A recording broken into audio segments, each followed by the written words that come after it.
Another unboxing, another very first approach to a brand. This one is also one that I've been interested in for a good while. Hello, welcome back to Shalom Leofen. I'm Daniel. Today we're talking fragrances, and this is an unboxing and very first impression for the brand of Andrea Maack. This brand I've been interested in for a good while, and finally I have in my hands the two fragrances that I wanted to try. It's been a little bit of a journey. I have to fully admit that I've had some difficulties getting hold of these two, but here we are, finally in my hands. I have Coven and Craft, two of the earlier releases from the brand. Andrea Maack is actually one of those brands that I've heard a lot of talk about in the past, but I really haven't given it too much thought. I just heard that it was very innovative, very modern, very futuristic, with very interesting creative ideas, while still keeping the fragrances fairly wearable. I'm very curious. The first fragrance that caught my attention was definitely Coven, because this one here was regarded as slightly witchy, a little bit alternative. This fragrance, but probably both of the two scents that I'm going to be showcasing today, but this one here specifically, is known to be a very good reproduction of Iceland. Apparently, Andrea Maack designed this to be smelling like earth, like damp earth in Iceland.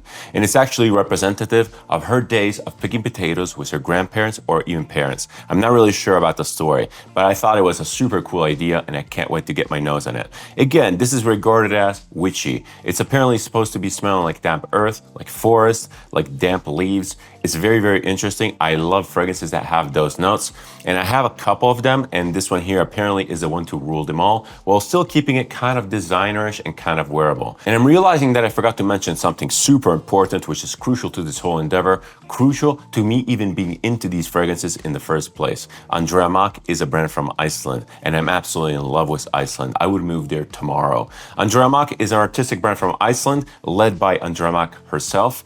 She is an artist, she's a designer, and she fell into fragrances almost by mistake. She created her first fragrance, Smart, basically to perfume an exhibition, like an art exhibition, almost like an exhibition piece. She had the perfume there, people responded super well, and that kind of led her into making fragrances. On the surface, I'm really thinking and hoping that these are super cool, and that actually both of them, as I mentioned before, would be an incredible representation of Iceland. I know Iceland a lot. I've been there many times. It's probably one of the more beautiful places on earth.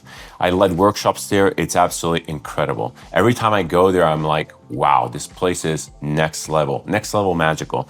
To be completely honest, I haven't been there in a while just because the last time I was there, Iceland was just submersed by tourism, and it really ruined the experience for me.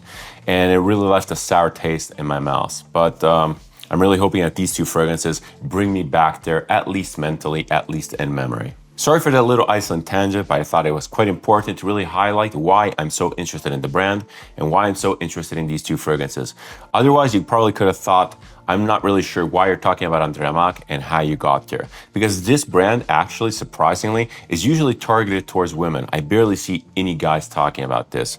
It's a cool brand though. It's a pity because I think that it could offer a lot of potential, but we're here to discover it together. And besides the whole Iceland theming, I think that the brand of Andrea Maack would still be appealing to me, especially after watching her in interviews, specifically the one for Lucky Scent. That is a great interview. I suggest watching it.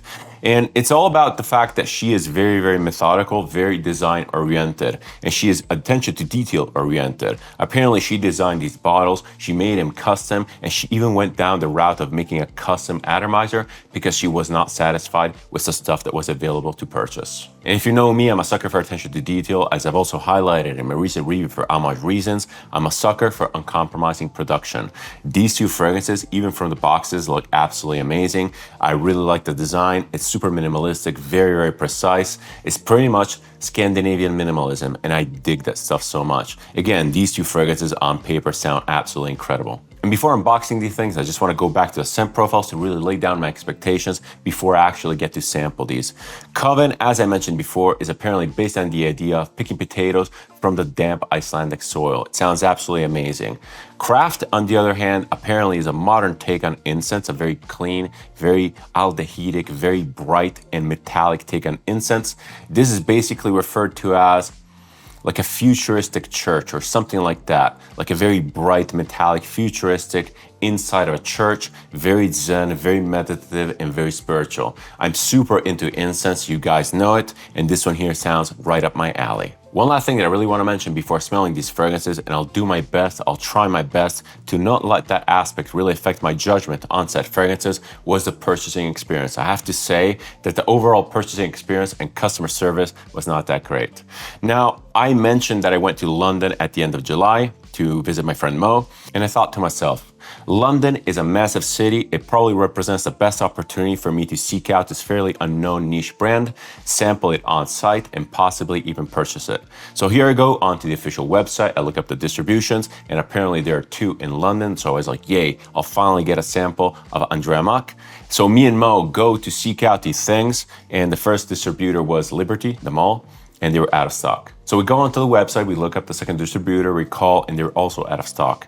Actually, it's way worse than that. Not only they were not carrying stock, but they were just not carrying the brand, and they haven't carried the brand for years. So the website was severely outdated. So I was like, all right, whatever, screw Andrea Maack, and I went home with a bitter taste in my mouth. 1 week later, maybe 2 weeks later, I get the Andrea Maack itch again, and I go onto the website and I'm like, screw it, I'm gonna just buy it here. And I noticed that they have a bundle builder, which applies a discount, which is increasing according to the number of fragrances that you buy. That bundle builder was broken. It was just not working. So I messaged Andrea Maack on her contact form on the website and I get 0 replies. I message her on Instagram and I get 0 replies. At that point, I'm super frustrated, I'm super bitter, I'm like, screw this freaking brand, I don't even want those products anymore. But then again, a couple weeks pass, I get the itch again, and I see that Andrea Maack is promoting a special code on her website that basically would equate to what I was trying to achieve with a bundle builder. So I go onto the website very, very quickly, order Coven and Craft, and check out. At that point, I realized that I forgot to put in my free sample requests, and I messaged Andrea Maack on Instagram, and I'm like, hey, I just ordered these 2 fragrances, order number blah, blah, blah. Can I please have some samples? And she's like, yay, absolutely, no problem. But again, here I got the package, no samples. So the customer service, the purchasing experience could have been way, way better. These fragrances, by the way, are not cheap. They retail for $195 each, and they're only 50 mLs. So yeah, price per ml is quite up there. But rant aside, and I promise that I'll try not to have this thing affect the judgment of the fragrances themselves, let's get right into the unboxing. Let's start off with Coven, because this is definitely the more famous of the 2, and I'm super, super curious. As I said, the boxes are absolutely gorgeous. They feature a little bit of a pull tab on the back, which I'm gonna be pulling right now. Box opens up seamlessly. Again, it's a fairly simple box, but it's incredibly well designed, and I always appreciate that. Let's get the fragrance out, which is very, very snug. Very snug. Yeah, that's what I thought would happen. The cap just came off. All right, here we have it. Let's just put the cap back on. Coven by Andrea Maack. Actually, the bottle is semi-transparent. It's like a smoked black. Really, really cool. The bottle looks absolutely amazing. I really like the design. It looks really classy, incredibly well made. There's very little signs of manufacturing. It's not completely pristine, but I would have to rate the quality extremely good. This is a beautiful bottle. I have to admit, I'm pretty stunned. I really like the design. It feels solid, it feels modern, it feels special. And it's actually way bigger than a 50 ml would suggest. I'm wondering how that is. The cap, I already pulled it off before. It snaps into place. It is pure plastic. It has this slit on the top. It's interesting looking, but it doesn't feel special by any stretch of the imagination. I feel that a good metal cap would have served perfectly. I'm wondering about this special atomizer at this point, because again, she designed it in-house because she was not satisfied by any offer that was currently on the market. Let's give this a couple sprays. I'll check back with the atomizer quality once I spray the fragrance on skin. I just wanted to get a couple spritz out to really understand what this is all about. This is really, really particular. It's very, very interesting. I'm not really sure if I was expecting this or not.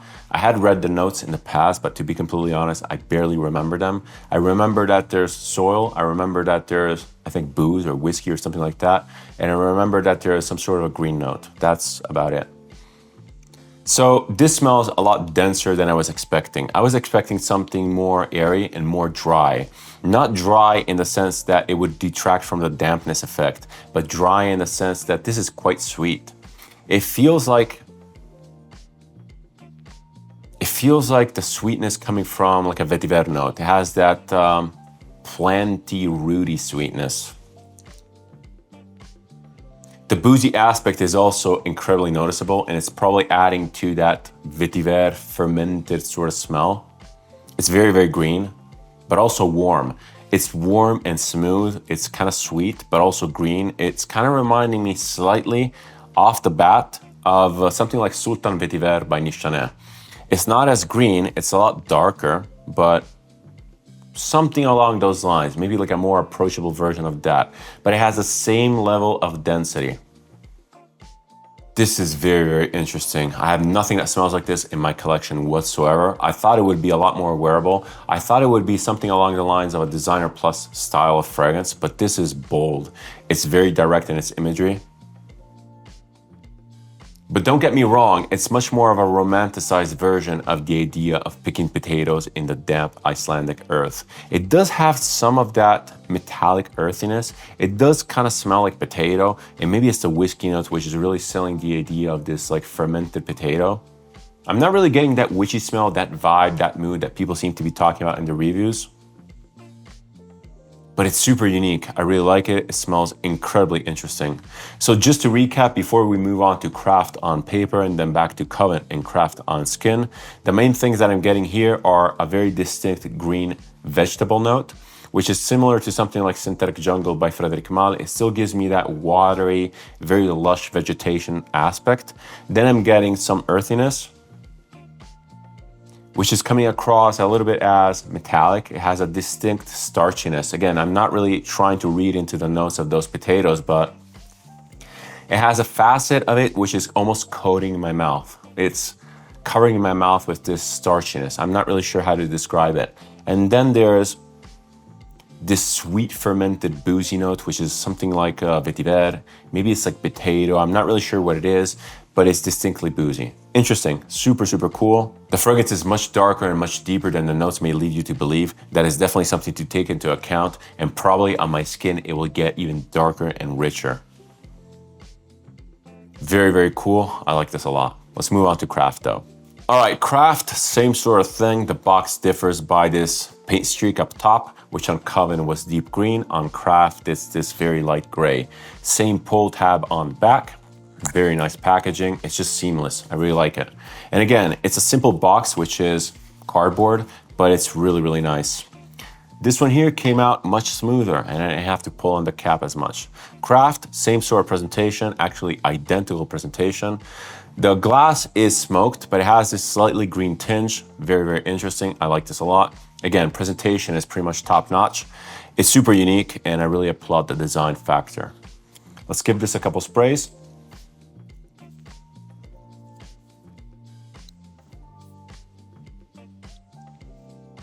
Very, very curious about Craft. I like light incenses. I like incenses which are bright, airy, and aldehydic.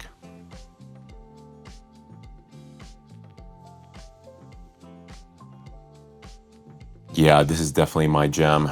My God, this is super cool. So it is obviously super incensey. It's way more incensey than I was expecting, actually. It has the specific dryness of incense, almost a little bit bitter. But it's super fresh, like really, really airy. If Coven was very deep or way deeper than I was expecting, this is just as airy as my expectations were set. Really nice and fresh and powdery. This smells clean. It smells light gray. It smells like some sort of an ivory or light gray color wall, like something a little bit reflective, almost ceramic. Very, very pretty. And that incense note is already immediately fading. That bitterness and that dryness of incense, that ashiness is almost gone right away. This smells really great. I really like the rendition of this. It's so bright, so fresh, so airy, and yet it's dry. It actually smells surprisingly similar to something that I smelled recently that was given to me by my buddy Mo. It's actually a sample from Serge Lutens. It's L'Orpheline. And that one there is kind of like this. It still has the same bright vibe. It's very white in color. but l'orpheline is much more feminine. It's much more floral. This is dry incense. This is much, much drier than l'orpheline. It almost has a little bit of an abrasive texture. Imagine high grit sandpaper. Imagine this dust cloud made of very fine particles, maybe of glass or sand or something like that, which is white. It's white and it's floating around, kind of like drying up your skin. Very, very beautiful. It's clean, it's simple, it's austere. It's really, really nice. This is definitely signature scent material. I can't wait to wear this more on skin. Wow.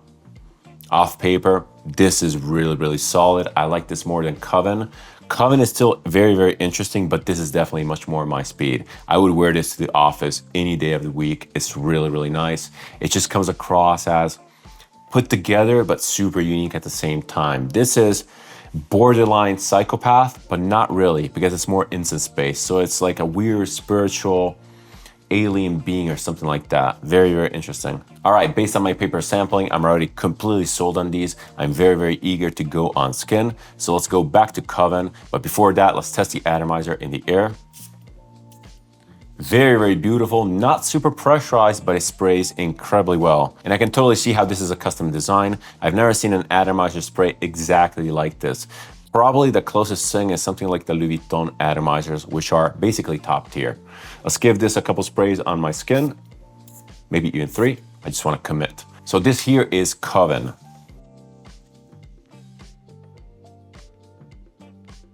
On skin, it's again different. It's way, way darker as I was expecting. It's a lot more boozy. It's a lot sweeter.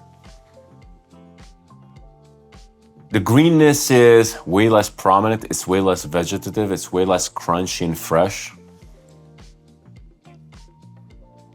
Again, this is not a fresh scent whatsoever. I was expecting something a little bit more along the lines of maybe like the earthy component in something like Bat. I was expecting the earthiness to be more like that, and this is way sweeter. I actually seem to remember that there is maybe vanilla in the notes, and that would kind of explain this added sweetness.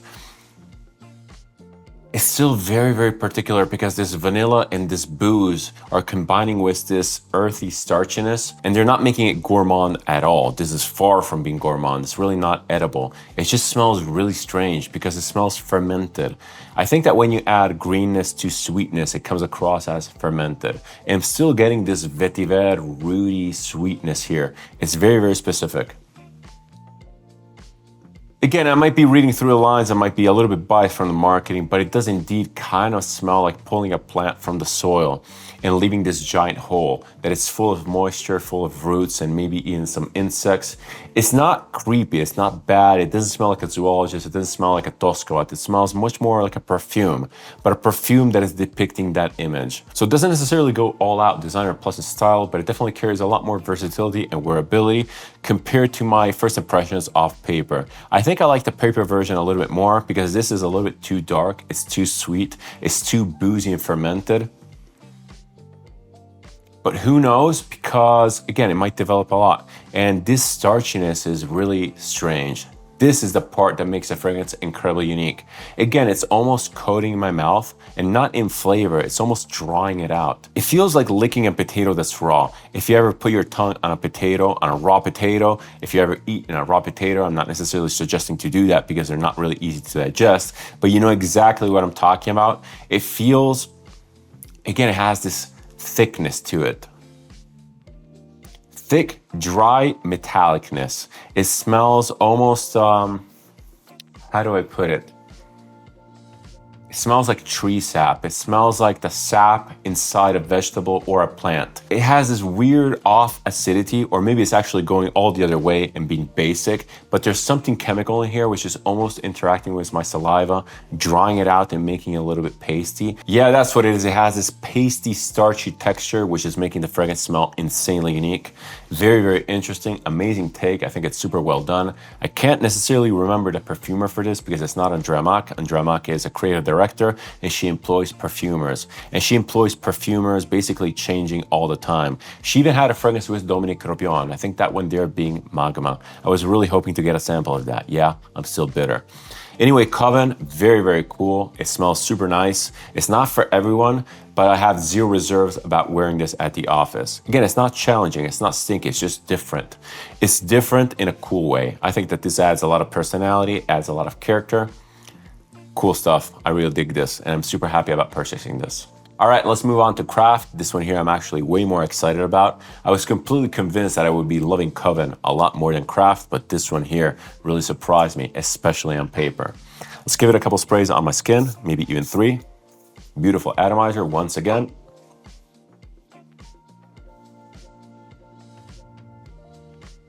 This is really good.